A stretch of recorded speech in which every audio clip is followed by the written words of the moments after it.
Ayo guys, di kita subong sa Laguna Gym kung sa ginagiwat ang basketball clinic ni Michael Guido.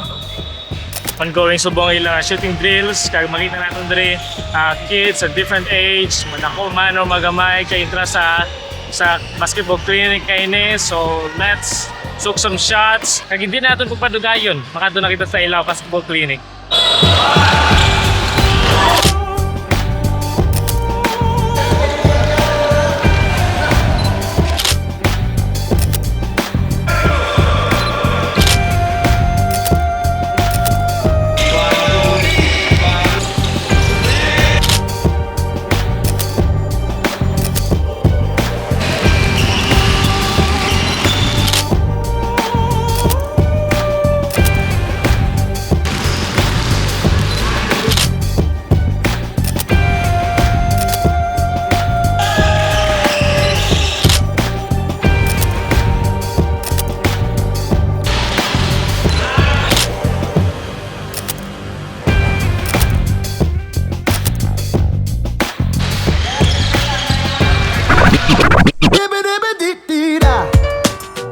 Main purpose kini ka Michaels ina-focusan gid ang sa attitude gid attitude development gid ka mga bata kay syempre naga-start kita sa grassroots, so more on na pana sa discipline mga bata budlay gid na dikuon doon kung magkaedad-edad ron, so more gina-focusan namon more on basic gid.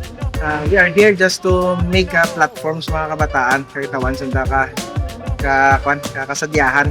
In the future, siyempre kami magkalang taon kami, mga kabataan nga pwede nga natin madara sa mga higher leagues. Recently lang, nag-champion naman ang Michaels 18 under sa PSBL. So, perlas ng Silanganan Basketball League. So, Philippine League ni siya sa third district nag-champion ang Michaels. Represented nga, ni-represent ka Michaels ang team ng Bungaw. Sige.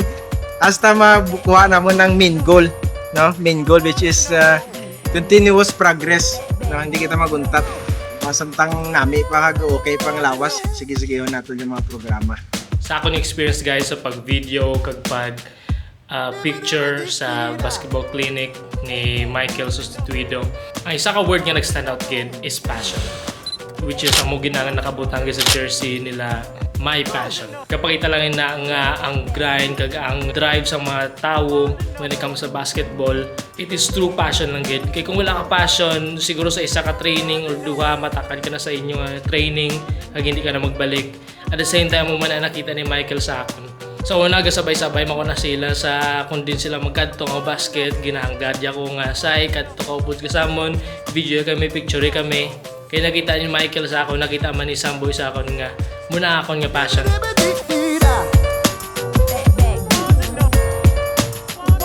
So guys, kung may mga passion makamo sa inyong kabuhi, either sa sportsman, sa photography, kung ano man ninyong passion sa inyong life, find some opportunities, find some open doors kung sa din makabuli ka mo para ma-explore ninyo yung passion kag mapakita man sa bilong nga kalibutan ang inyo totoo nga passion.